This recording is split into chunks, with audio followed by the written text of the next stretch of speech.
start somewhere, Minnesota wintertime, somewhere between 2,000 international units and 5,000 international units would be a very safe place to start. Okay, and then what month do you really feel they should? I would say really September through probably April for sure. Okay. And it doesn't hurt to take it year round, because think about it, a lot of people are working during the summer, and the time when you really can absorb vitamin D is between the hours of 11 a.m. and 2 p.m. Sure. So if you're working a regular shift, even if it's summer, you're probably not getting enough sunlight. Right. Well, we only get our lunch. Some Right. of us don't even get that much, but you go out, you try to go for a walk, that's only an hour. And the other piece, a lot of people are slathering up with the sunscreen, which I'm not saying don't do that, but then you're blocking those rays and you're not making vitamin D if you have sunscreen on. Yes, and I know, my family, they're very, very fair skin. And so they're afraid to get sunburnt. And it's like, well, let's just give you, half hour, and then let's put the... And that's a great recommendation. Sure. Really, even 15 minutes out in the sun between the hours of 11 and 2 can do you a lot of good during the summer, and early spring. Okay. Going back to, children, preschoolers age, I'd like to kind of talk about what we can do to help them.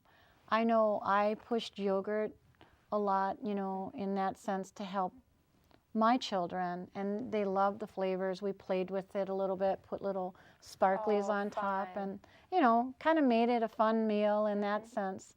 But what do we do to help our preschoolers during the flu season? Because these are who we really care about, because it does hit them a lot harder. So what are your And I have preschoolers, so that's right up my alley. Oh, good. And one of the first things that comes to mind, other than good nutrition, is to wash your hands. Okay. Can't wash hands enough. And then sleep. Sleep is huge. And I look at some of my friends and I look at some relatives too, and I see sleep kind of getting pushed to the side because you have two parents working, and you get home and you have laundry to do and extracurricular activities, and sometimes sleep gets to be at the bottom of the totem pole, and it really needs to be that should be priority. Yes. It needs to be priority. For adults too, but especially for those little ones. So toddlers usually need 11 to 12 hours of sleep. That's including the nap during the day. And for adults, 8 to 9 hours of sleep is really a good thing to shoot for to really boost your immune system. When you sleep, that's when your body has time to repair itself.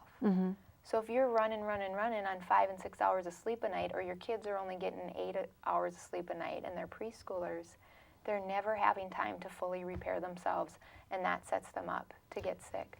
That brings me to another question, just that my husband and I were talking about. We ended up on Saturday, we just sort of had a lot of downtime, and I went back and took a nap. Wonderful. In the sense, and he said, oh, you might be getting too much sleep, and I said, nope, you never get too much sleep. I don't feel, because if your body wants to lay down and it's doing that, either you're fighting something off, and do allow it to do, because then you're more generated for yourself for the day, and for the tasks you have to do in your family also involved too. That's a great point. Don't leave out the naps. When you can get a nap in there, by all means take it. Like your husband said, you're getting too much sleep. I agree with you that no, your body is telling you something. If it's not that you're fighting off something, maybe you're catching up. Because if you've went for a period of days or weeks or years without enough sleep, you do need a little bit more than the average person to catch up and get back to that point where you need, say, only 8 to 9 hours. Right. So afternoon naps are great. You look at other cultures, they typically do that. Well, yes, in Germany, I don't know if you've ever had the opportunity to go over there, but they actually almost shut down. Yes, the shops closed because everybody's sleeping. I think that's great. I wish we did that here. They also have many more vacation days than we do. We run ourselves into the ground here, and that's certainly another piece of getting so sick. I'd love to get back to that. Yes. I do want to mention, having us talk here about vitamin D reminds me of a couple other supplements. You mentioned that you take vitamin C for immune boosting if people are looking for some key supplements. And then another one that I often recommend is zinc. Okay. If you're not getting enough from food, maybe a supplement, but because we're a company that focuses on real food first, I do want to let the listeners know that your animal proteins are the best source of zinc. And when you look at those animal proteins like chicken, pork, fish, beef actually has by far the most zinc ounce for ounce. So don't be afraid of the red meat. So I kind of want to take a step back into our farms and the actual nutrients value of our food. Do you feel that it's still up to standard, or has that declined? I definitely would say that as we have gotten more global, certainly the nutrition in our foods has declined, because when you think of how far foods travel, for one, and every day that apple or that head of broccoli is on the truck, it's losing nutrients. Oh, sure. So the more miles it travels, the less nutrients it's going to have when it gets to your plate. Now, you mentioned the organic. I mean, I think there's a lot of wonderful reasons to choose organic if you can afford it. It sounds like your son was having the liver issues because the foods that weren't organic can often have a lot of antibiotic residues. They can have pesticide residues. And so your liver, being sort of the garbage can of your body, has to capture all of that. And sometimes we're just putting too much into it and loading it up too much.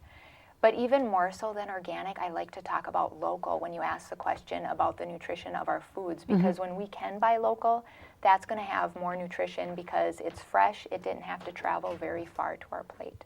Sure. Yeah, that's good to know. Okay, well, my daughter just came down with the N1 flu, and she was very, very afraid because she felt that, with the media and things like that. So she said she had a cold, was the way that she perceived it. So, of course, the first thing that I suggested is, of course, chicken soup. Oh, wonderful. Yeah, because I don't know, the generation passed down, the broth, all of that. So I wanted to kind of talk a little bit about if you really feel that chicken soup helps the cold or the flu.